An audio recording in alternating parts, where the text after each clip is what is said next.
All right, my friends, it's Dr. Anthony Balduzzi, and I want to welcome you back to another episode here on the Fit Father and Fit Mother Project podcast. Today, we're joined by guest expert Joe Sheehey, who is the founder and CEO of CURED Nutrition, which is a very unique nutrition company that produces a lot of products that involve cannabinoids, adaptogenic mushrooms, and other compounds to help you sleep better, recover faster, and just perform at your best. And I wanted to have Joe on to kind of demystify and talk about some of these new age and I guess new category of supplements that many people are benefiting from, particularly things like CBD, CBG, CBN. And many of us have heard about the different kinds of mushrooms like lion's mane and stuff like that. And Joe's a guy that's been in the space for a long time. He was a former NASA contributing aerospace engineer. He worked on some projects that actually are now sitting on the surface of Mars, which is super cool. And he's been on a long journey of human optimization in his own life through both trying to increase his performance as well as a lifelong struggle with depression that kind of stimulated his passion to look at this world of supplementation and human optimization. So Joe, thanks for being here today. I'm excited for this conversation. Yeah, thanks for having me, brother. So give us a little bit of a background on you personally. I think like under around 3-4 minutes of just like, you know, maybe some of your personal stuff that you've went through to take nutrition so seriously and how you got introduced to things like cannabinoids, mushrooms, adaptogens that we're going to be talking about today. Yeah. So growing up, I was extremely active, played a bunch of sports, played hockey, golf, basketball in high school, and then went to college for aerospace engineering. And when I got to college, just like many kids, it's this like melting pot of a bunch of people that have no idea what they're doing.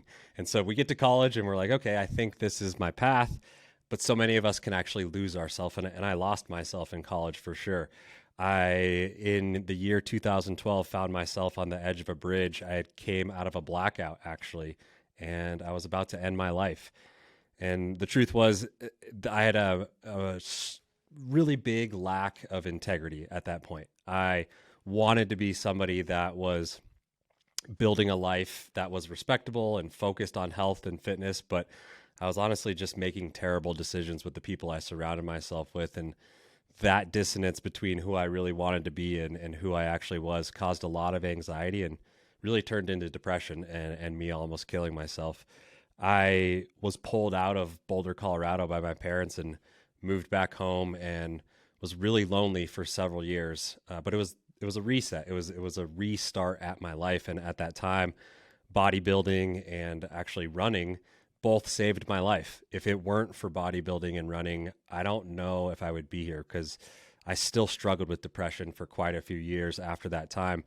But what I realized on that journey was even in the bodybuilding world, the fitness world that sometimes we see on social media, there's aspects of it that aren't actually healthy. And I got into that engineering career. I still graduated and ended up getting a job working for Lockheed Martin, contributing to NASA projects. But as I was pursuing this bodybuilding career and working in my engineering career, I would go to my desk and I would be working on amazing projects like you mentioned in the opening, but it wasn't fulfilling me at all. And I felt that, I don't remember who has the quote, but it's most men live lives of quiet desperation. And as I sat there in my desk in my cubicle, I was like, well, that's me right now. And so I started to get more and more interested in how do I actually optimize my life? Like bodybuilding was like a physical transformation, but it wasn't true health at my core. And I recognized a lot of people in the bodybuilding space actually needed that support as well. I had started a podcast while I was working at Lockheed Martin still, and I would interview people in the bodybuilding space, and we would have conversations about the struggles that they overcame and difficult times in their lives. And many of the conversations would end, and we would have conversations outside of the podcast about cannabis. We would have conversations about CBD. We would have conversations about mushrooms. And they would come up because I was posting about them quite a bit on social media. And I had started using CBD to help calm my anxiety myself. And what I recognized was, since those conversations were always happening outside of the actual podcast, I could tell that there was a reason why people didn't want it to be a public conversation. And that really sparked this idea for me that, you know, if there's something that we're talking about in the shadows, quote unquote, you could say, but it helps so many people. There's a reason. And the reason was conditioning, for however long for so many of us, those of us that grew up in the DARE program, where cannabis was lumped in with all the other substances in the DARE program, heroin, you name it. And I just didn't see that as right. I didn't see that as the correct story. And as I started to use less pharmaceuticals, I started to use more CBD and cannabis to help me recover, help me sleep, help me calm myself down. And I just knew that there was an opportunity here.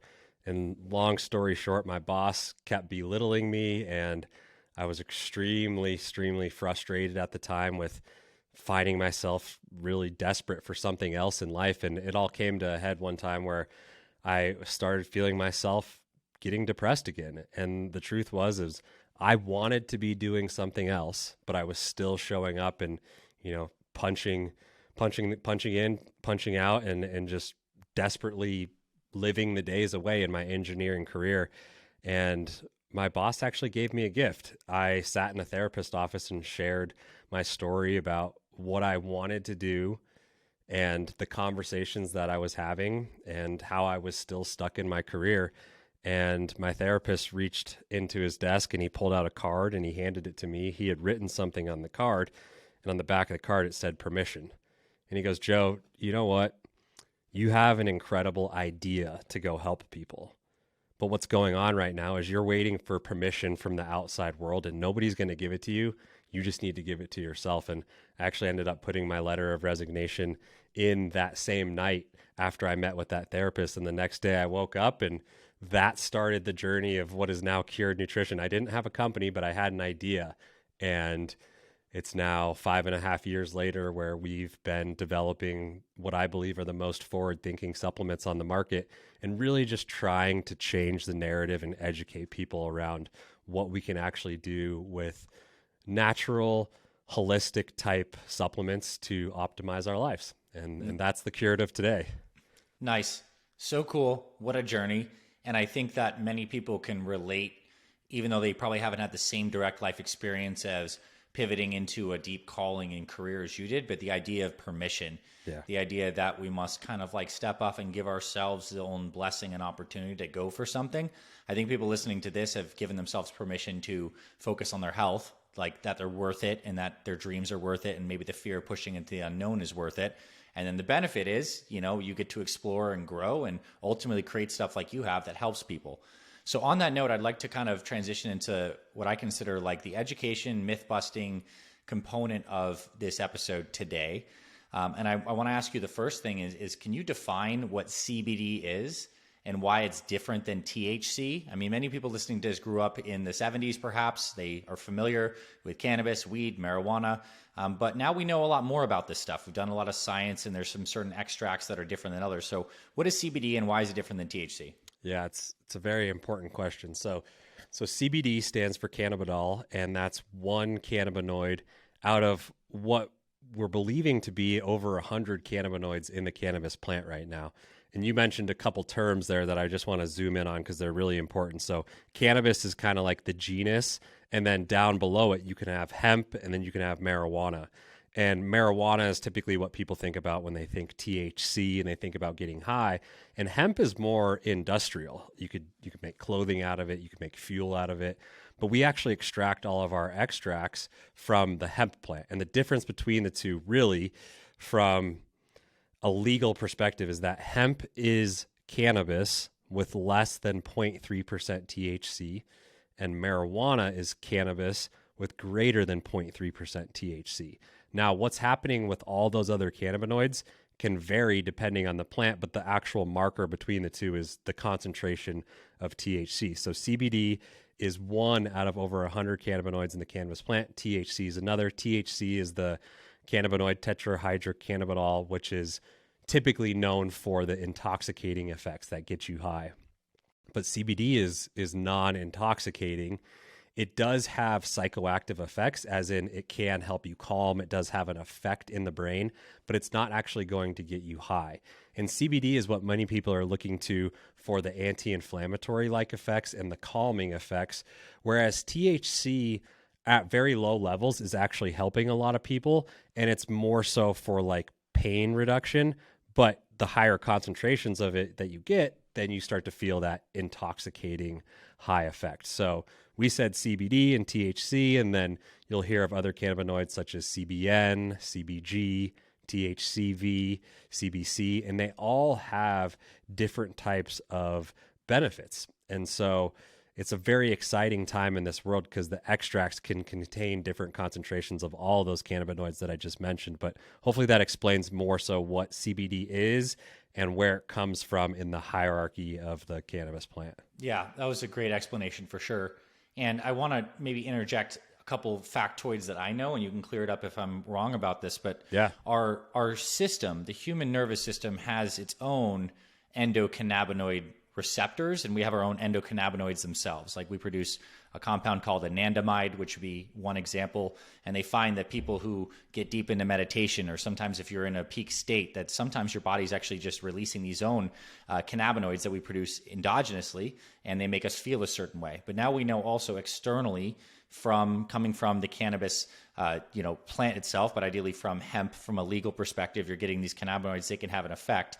I'd like for you to give someone listening to this who is vehemently opposed to THC intoxication, to the idea of marijuana as something that people are using recreationally to have a certain kind of like time or get drunk, but the marijuana version. Why should someone be looking into taking CBD and the non-high psychoactive versions? What are some of the actual benefits? Maybe some of, whether it's CBD, CBG, CBN. Give us a strong argument about if someone's against the idea of being high, why they should not necessarily discard the idea of cannabis as a whole. Yeah, it's a great question, great statement. You can use CBD and cannabinoid extracts without THC. So at very high doses of CBD, you will never feel the intoxicating effects if and only if it's just a CBD only extract, or it's a broad spectrum extract that has removed the THC. So when I say broad spectrum extract, what I mean by that is there can be CBD, there can be CBG, there can be CBN, there can be other cannabinoids. And if the THC has been removed through a distillation process, you're not going to feel the high effects. At very high dosages of CBD, you're just going to feel very tired, and you will feel the calming effects of it. So many people believe that they are going to get high from CBD. And the truth is, if they had a full spectrum extract, there are trace amounts of THC in it. So you could get THC. But if you're worried about that and you go to a THC-free option, you're never going to get the intoxicating effects. You're only going to get the calming and anti-inflammatory like effects. So you're getting a bunch of bang for your buck without it actually being intoxicating. And many people say, I'm afraid of marijuana, anything marijuana, and they're just thinking about THC. So that's the problem, is everybody's trying to lump it all together without actually understanding that you can get 100% THC-free extracts. But you have to be very careful, because there are companies that label things that potentially say that they're THC free but aren't. So you have to make sure that you're going to companies that are willing to properly present to the public their test results showing and proving that they are THC free. It really is a science in the extraction process, and you can get 100% THC free extracts. And the benefit of them with the high CBD and zero THC is so wide that you almost would be doing a disservice to yourself if you're using other compounds outside of cannabis to help give you relief without actually trying it, because it's one of the most natural opportunities to take care of yourself and benefit your endocannabinoid system, like you're saying. Mm-hmm. The CB1 and CB2 receptors in our body actually are directly modulated by those exogenous cannabinoids. So at the end of the day, there's a lot of potential for somebody to come and benefit from CBD without ever getting high. The problem is everybody's lumping it in together and saying, oh, it's coming from marijuana, I'm against marijuana, but they're not actually understanding the effects that stripping the THC from that extract have. So you have to be careful. You have to look into it for sure. But you could be doing a disservice to yourself because it's helping a lot of people. And I think we all are hungry for alternative options at this time in our life. For sure. And I want to comment on a couple things. There was really great statements you made. One is on the CB1 and CB2 receptors. For those who want to get a little more into the science of it, please correct me if I'm wrong. The CB1s they call them the central receptors. Those are mostly in the brain and in the actual spinal column and nervous system. The CB2 are the peripheral receptors, meaning they're more distributed throughout the body. Is that correct? Yeah, they're actually correct. They're all over the body, but the way that they're located in higher concentrations is exactly broken down, like you said. And which is why when these cannabinoids we take exogenously, they interact with those receptors. When we take them with, say, like an oil, a pill, or something like this, in the brain, they cause a relaxation effect with some of the cannabinoids. And peripherally, they may modulate the immune system or reduce inflammation. And speaking of like the problems that we have in today's day and age, anxiety is rampant right now. Sleep issues, rampant. Reliance on opioid pain medications, rampant. And I do know that there is a lot of promise in CBD for helping these things. In fact, I have some close friends who are military veterans. They saw a bunch of crazy stuff overseas, and like many of them have, PTSD, and they benefit tremendously from using some of these cannabinoids to kind of like calm down the system without getting high. Mm-hmm. Can you share a couple like stories or use cases that you've seen, whether it's athletes, veterans, busy parents, or anything that could be applications of something like CBD? Yeah, I mean, for the most part, and this is why we started in the health and fitness industry, was so many people, and specifically bodybuilding, I'm going to zoom in on that. When you're doing bodybuilding and you're preparing for a competition, you're at very, very low body fat, and it's very hard to sleep because you're always hungry. Mm-hmm. And at the end of the day, one of the most important parts of our overall health is sleep. So in the athletic world, if you're not sleeping, then you're not recovering. And so we have to focus in on sleep. Actually, 70% of our customers come to us for either stress or sleep. So from an athletic perspective, and even outside of bodybuilding, anybody that understands the importance of recovery, your performance is really based on the amount of your recovery. Yes, your training matters. Yes, your nutrition matters. But if you're not recovering, which is done outside of the gym, outside of a run, outside of whatever workout it is, then you basically have diminishing returns on your overall athletic performance. So that's all athletes in general. But then at the end of the day, all humans, like the number one most important thing for you to do to regulate your hormones, your sleep-wake cycle, your mood, your appetite, your metabolism, is to sleep. If we're not focusing on sleep, then we're just completely missing out. So I always go to sleep first and foremost, but then many people like myself, if I'm sitting down for a podcast or I'm sitting down for an interview or I'm speaking in front of my team or I'm speaking at a conference, I'll actually take CBD for its calming properties. So you can use it sublingual. And I've noticed that it actually has a quicker onset sublingual. So if you're going in for an interview or something like that, maybe you would want to go for a THC-free option, but you'll actually feel the calming effects within 30 to 60 minutes. So for the everyday human, if we're ever feeling anxious or we need to just get that relief because we're going into a high stress situation or a situation where we need to perform without being anxious, I use it for calming all the time. So I don't like to say something is for everybody, but this is like the one thing where I'm like, almost all humans could benefit from it. And we actually joke at our company, it's like it's for everybody and their dog, because dogs actually have endocannabinoid systems as well. Mm-hmm. They can benefit from the actual relief and the anti-inflammatory properties. So kind of just stress and sleep, if you think about those two main categories, those are the most things. Yeah. I actually do have some sleep-based cannabinoid products that I take on occasion, and mine, I believe, has CBG and CBN in it. Mm-hmm. Can you speak of those two? I've heard that some of those are a little more sedative in their effects. Yeah, CBN for sure is. CBG, we're still kind of figuring out. What's interesting is CBD is actually dose dependent. So if you look into, you know who Dr. Matthew Walker is? He's like the sleep guy. He actually was on a podcast recently talking about some studies that confirmed that it is dose dependent. So at very, very low dosages of CBD, I'll speak specifically about CBD, people have actually noticed that it's stimulating at very low dosages. And then you get to the higher dosages, it's actually more sedating and calming.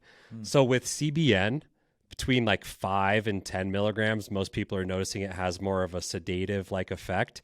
Think like what it feels to sit under a weighted blanket, almost like your body under a weighted blanket is kind of the feeling that CBN gives. CBG, some people have actually been putting it in like brain nootropic formulas and actually seeing more of an uplifting effect from it. But the reason that I say we're still kind of looking at it is because it is probably dose dependent, just like CBD. Nice. That's really cool. So, I mean, like, this is fun because we're figuring stuff out and there's products that can be efficacious, but it's still like a lot of research to be done. Yeah. The good news, and I do know this, and you could probably speak to this directly, is this stuff is like very safe. Like, how much of this stuff could you take? Can you OD on cannabinoids? Like, what if I drank the bottle, or my toddler drank the bottle of CBD? It's so funny because that's exactly what I was going to say. I've actually had my dog drink a whole bottle before. He laid around the whole day, but besides that, it's not intoxicate, like it's not toxic, I should say. It can be, THC can be intoxicating, but CBD is not toxic. There's no like LD50 like other things out there where you can take enough Tylenol and it can actually kill you. It's extremely, extremely safe, and at very, very high dosages, it's going to make you tired. Got it. Okay, that's good news. And then I wanted to make a mention about people who are at work and have regular drug testing for what reason. Like, if I have seen some stories on forums of people who do pop positive on a drug test because they're using some kind of full spectrum that has a little bit of THC that accumulates over time, because those work drug tests are looking for the THC and metabolites of THC, not the CBD. So if you were concerned about work drug test, you would need to get, like you said, a reputable company like yours that does the testing. Make sure you choose a THC-free option that's gone through some distillation process, and then you'd be good to go. Is that a rough estimation? I mean, no guarantee. We're not saying like you take this and you won't from CURED Nutrition, but is that the general concept? You are 100% correct. So about 50% of our products are THC-free. Most of them are coming in a broad spectrum distillate form. We try to stay away from isolates because we're more interested in holistic and a broader spectrum. More so what I'm saying is keeping as much of the extract or the plant intact. The further that you get away from the whole plant, the less holistic you could call it, because it's getting into an isolated form. But if you have concern, CBD in its isolated form still has the benefits, and you will not pop because you are not actually taking THC. So for us, if it's a THC-free extract, you would not be worrying about popping for a THC test, which is exactly like you said, what drug tests are testing for. It's very interesting because full spectrum products with the low dose THC in them, THC is, what's the correct word? Lipophilic. So it's fat soluble. So if you had enough THC in your body, it actually stores in fat cells. So it could accumulate over time if you were using a full spectrum product with low dose THC. And there is a potential that you could fail a drug test. So we always recommend, if you're worried about it, go for a THC-free option. And funny enough, during a weight loss process too, where you're liberating fatty acids from fat cells, if you do have THC history, like that would be a time where it'd be probably more detectable in the bloodstream. Yeah. But I don't actually want to necessarily like straight villainize THC here, because like you said, there are actually a lot of benefits. So if you wanted to get high, there are some creative and psychoactive benefits, you could say, to that. But at lower doses, it's also been shown, like you said, to help with pain, especially pain associated with cancer, has appetite stimulating properties, which can be good for people who are on chemotherapy, anti-nausea. So it's not like THC is just like the fun and or the bad guy. There's benefit to that too. It's just a matter of like what you're actually going for and looking for. Yeah, you're 100% correct. And we actually, most of our products, the full spectrum products, we've pushed the extract to have the highest concentration of THC we can get in it and still be legal, because of how effective and beneficial it is, especially with the other cannabinoids. Like, they actually work synergistically. Yeah. And THC at very low dosages, if you have CBD as well, and you've used THC, but it makes you anxious, the CBD actually can counteract those anxiety provoking effects. Because some people get high and they say they're extremely anxious. And I understand that. I've had that happen to me. And it's more so allowing it to work in combination with the other cannabinoids in that extract for more bang for your buck, for a simple term. It's like 1 versus 10 together is actually going to be 10 is going to be more powerful, and your dollar would actually go a lot further if THC is okay for you and you could do it in low concentrations. Yeah. And again, the concentration is like, was it like 0.3%? Was that what you said it was? Yeah. Versus like a flower that you'd get, like if you were going to smoke weed to get high, could be up to like 20% of the flower's weight THC. So like just there's a factors of magnitude higher, like of just having a little bit of THC in the extract. That's true? Yeah, it's very low. And you're right. It's typically, I mean, you see in dispensaries sometimes upwards of 30-something%. So we're talking fractions of that. Mm-hmm. Nice. Okay. Well, this is really cool. I mean, I hope, my hope from this conversation that people took away a few things. One is this world of cannabinoids, they have very powerful effects. We have these receptors in our bodies, and it would be worth exploring, especially if you have a long history of pain, you feel like you're not recovering, you want to reduce anxiety or sleep better. Yet you must go to a good company like Cured Nutrition that actually like does third-party testing and like has really quality products. Now, I want to continue to talk about some other fun things besides just cannabis, and this is like the world of mushrooms. This is really awesome that it's become one of the hottest topics, and you have some amazing products that blend these in. We're starting to realize that mushrooms, this whole kingdom, like we have plants, we have animals, then we have this whole like mushroom kingdom that we don't really appreciate, but now we really are, because we found that a lot of these mushrooms are immune modulating. They help fight cancer. They can regenerate neurons.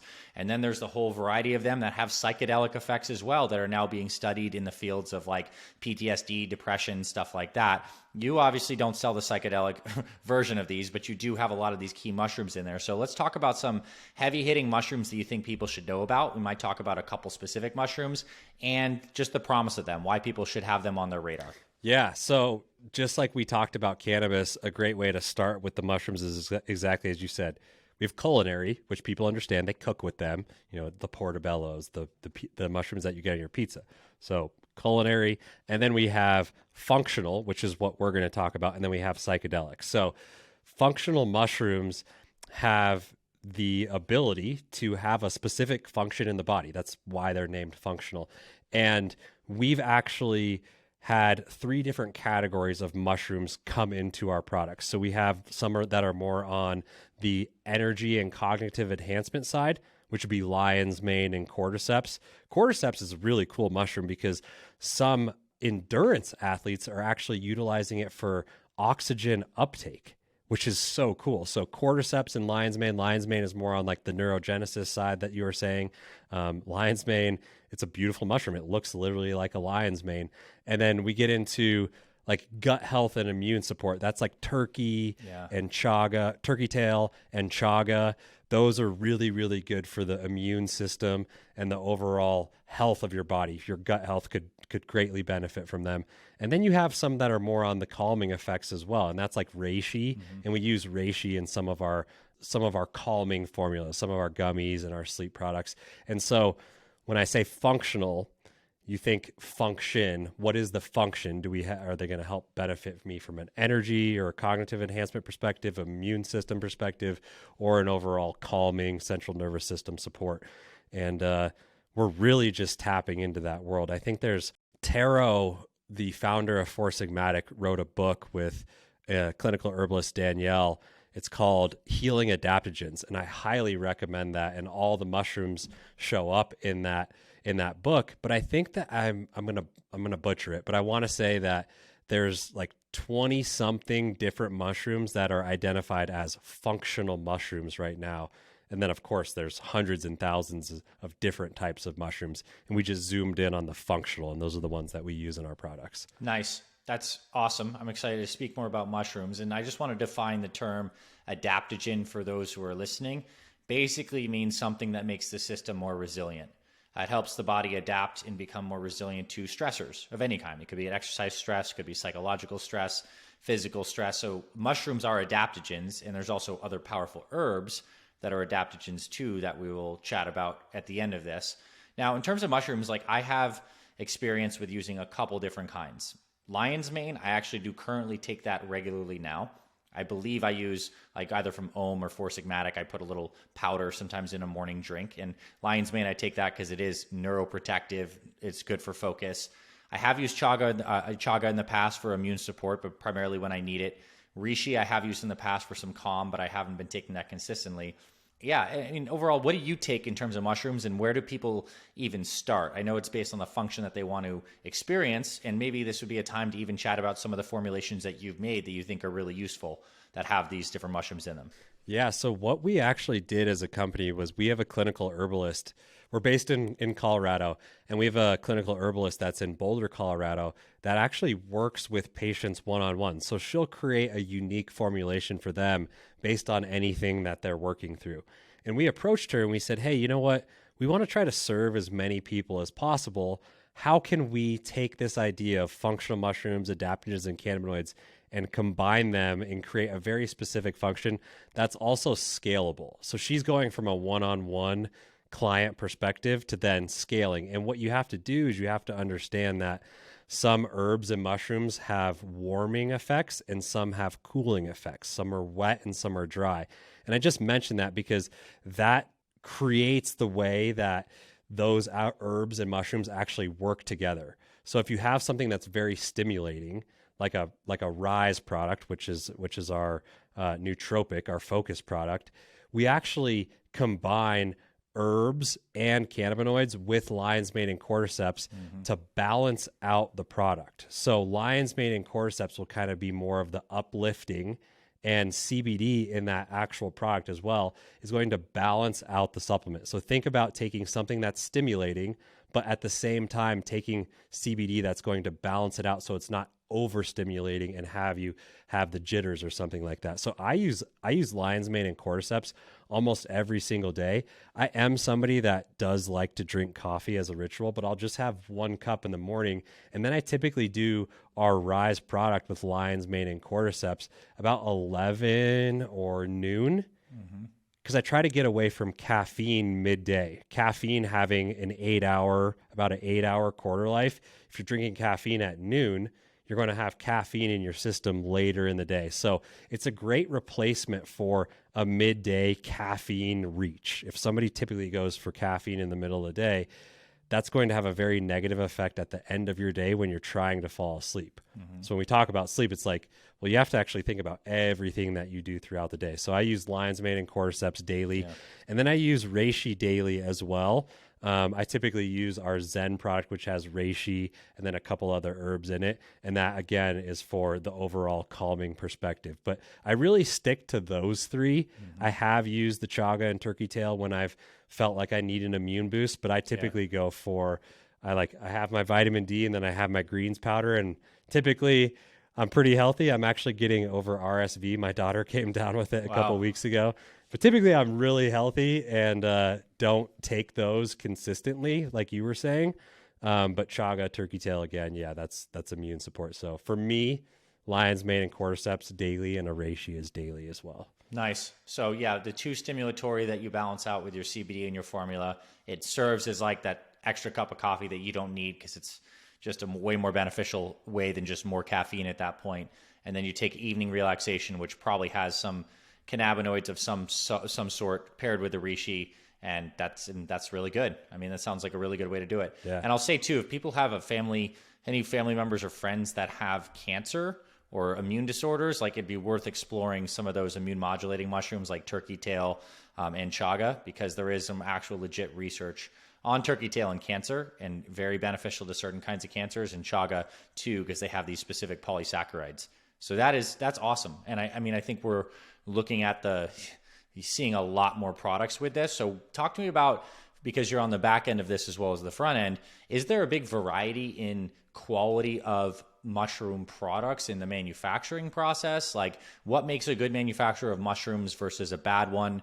Is there something you need to watch out for, like contaminants with heavy metals, or, like the THC example, you want to make sure things are third-party tested? Like, what's the deal with like mushroom production? Where are we growing these? Where do these come from? I'm just kind of curious on like the business side of this. It's a very good question. It's a very important question because it's the exact same conversation that would come up with hemp.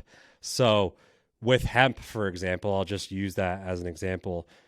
Hemp can remediate land. So what I mean by that is if there's toxins in land, you can grow hemp and it will suck the toxins out of the land. So you can get heavy metals. You can get, of course, pesticides from the growing process. And same is true for mushrooms. We need to be very careful with what could actually be in the final product.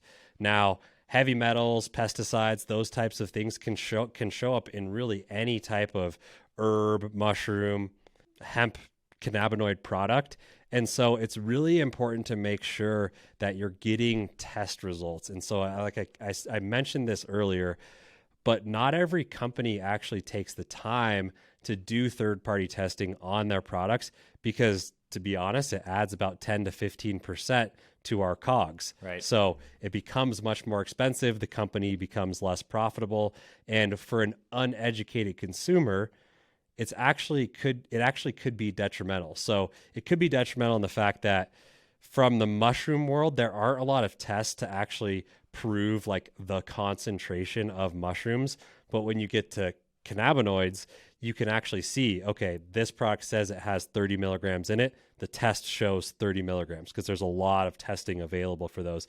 But same is true for mushrooms. You have to be very clear about the source.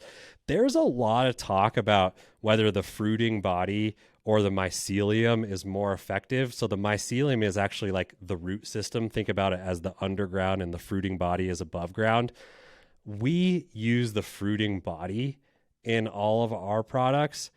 Now, I have used mycelium-based products, and I've actually noticed them to be just as effective. And so it's very interesting to me because a lot of people in the space say that mycelium is just as effective as fruiting body, but when it comes down to the polysaccharides and the flavonoids, they're typically, you see more of those in the fruiting body. That's what we've been seeing.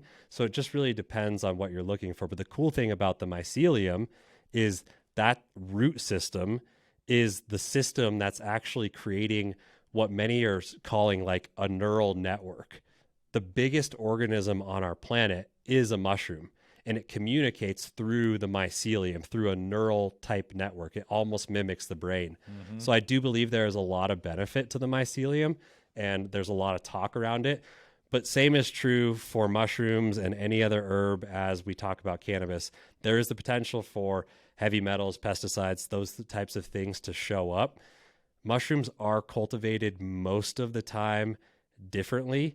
Typically, they're cultivated indoor and propagated in some type of a starch, like a rice or an oat or something like that. Mm-hmm. So when I sit back and think about it, I don't think there's as great of a potential for contaminants as compared to cannabis, right. But there still is because not all of the mushrooms are cultivated in indoor environments. And even in an indoor environment, there's a potential for other things to actually show up. So testing is really important. Nice. That's definitely a resounding theme here of this is like quality. Like we have like a lot of products are coming out on the market with these things and testing is huge. I love that. Yeah. I love that like, for a second, just kind of come back to that comment you made about the mycelial network being like the largest organism on the planet, because I think it's a cool way for people to connect with this a little bit more. Okay, so we have these huge forests. Let's say we're in Northern California in the redwood forest, and like we see the trees, but like underneath in the root system, everything's completely connected with this basically fungus matrix of like mushrooms that are connecting plant to plant and actually facilitating like cross-kingdom communication, cross-species communication. And it's kind of like, seems like it mirrors how our brain and our neurons work, as you said. It's like acts as like a neural network of a sort. And I guess I'm bringing this up to say I feel like it's a little poetic, if you will, that the mushrooms are like a nervous system. We are based off this nervous system, and they also give us so much benefits when we interact with them. It's cool. I think for me, I guess it borders on the realm of like even like spiritual and connected, that we have something like this that's such an intertwining factor. Can you speak into that if you have a relationship to that idea or something else along those lines? Yeah, I can't claim to fully be an expert on this, but there's actually the belief, and it's starting to really be proven, that we are more similar to fungus. fungi, we are more similar to mushrooms than we are plants. And so everything that you just mentioned is like, if we're more similar to a mushroom than we are to a plant, what is the truth between where life really comes from and how messages are created? And I'll speak just briefly on psychedelics for a second, because what I've noticed is that in that world, and I have used them, psilocybin mushrooms, when you utilize them, you feel more connected to the earth. You feel, and you look around, you're like, oh, wow, like we are one, like we are the same.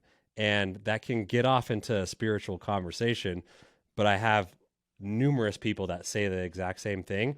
So I think it's very interesting to look into. I don't claim to be the expert there, but we are truly closer to fungi than we are to plants. That's cool. That is really cool. And because we brought up the psychedelics, I don't think we'll speak about it too long, because I don't think you and I are either an expert on this, but there are some things to say. I think if I look down the forecast of what I see happening in the next 10 years as it relates to therapy and mental health, psychedelics, whether you like it or not, are going to make a huge splash in the available treatment options for all sorts of conditions, ranging from depression to PTSD to trauma, maybe even to ADD, ADHD. I mean, not necessarily just as standalones, but would combine with different kinds of cognitive behavioral therapy. Like, there's a lot of research being done right now. And for people who are interested in like maintaining cognitive health as they age, it's a process of neurons do die from life decisions, just general senescence. Some of the psychedelic compounds do cause the brain to grow new neurons and create new connections too. So there are people who are playing around with low doses of things like psilocin or psilocybin, some of the compounds in those hallucinogenic mushrooms, and like seeing benefits to creativity, to mood, without even necessarily, frankly, going on a journey or a trip, if you will. It's just like, it's a big field. There's a lot coming down the pipeline. Mushrooms are going to become hugely important, and I bet your company is going to be wildly successful in the functional space, and then we'll see what happens down the pipeline. Anything else you'd like to share on the psychedelic variety before we kind of start to wrap this up? I will say that they were one of the leading factors in the therapy that I went through to really start to work through trauma in my own life. And so everything that you just said is 100% true for me from an anecdotal experience. And I 100% agree. I actually, in starting this company, was microdosing for about 9 months. It helped me with my creativity. It helped me with my mood. And I see the same future as you just mentioned. Cool. It is an exciting future indeed, a future where we're all a lot more connected to mushrooms. So, Joe, I appreciate you sharing so much. I think we covered a pretty good landscape. Now, at this point, I would love for you to share with us like where our listeners can connect with you more. We will definitely have the Cured Nutrition website linked wherever someone's watching or listening to this, whether it's YouTube description, podcast platforms. I believe you have a special discount code for us. This works for Fit Father Project and Fit Mother Project, but the discount code is Fit Father, one word, and there'll also be some special links. So please tell us a little bit about your mission and vision with the company, where people can go check things out, learn more about you, and just like learn more about mushrooms, adaptogens, CBD, etc. Yeah. We truly believe that we're laying the groundwork for the future of supplementation and the future of medicine. We believe we are a branch of medicine. I'm not going to claim to say that like Western medicine and all the great innovations that we have today are going to be gone, but I do believe there's another branch, and we are laying the groundwork for that alternative branch. So that's our mission, and our vision for the future is to be the provider of microdose supplements nationwide, from THC, CBD, and potentially psilocybin. We can be found on Instagram. You have to type out Cured Nutrition. We are unfortunately shadow banned by big tech. The fact that we are marijuana related has made it so we're shadow banned on Instagram. So that's the lovely world that we live in. You got to type out Cured Nutrition. And again, as you mentioned, Fit Father can be used at curednutrition.com. All of our supplements can be used for different aspects of your day, whether it comes down to cognitive enhancement, immune support. But I will say most people come to us for stress and sleep support. And again, that's curednutrition.com. Joe, thank you so much. This was like super informative, very fun. Yeah. I know people listening right now got a lot out of this. I appreciate you, and I'm excited about the future of Cured Nutrition. Yeah, thank you, brother.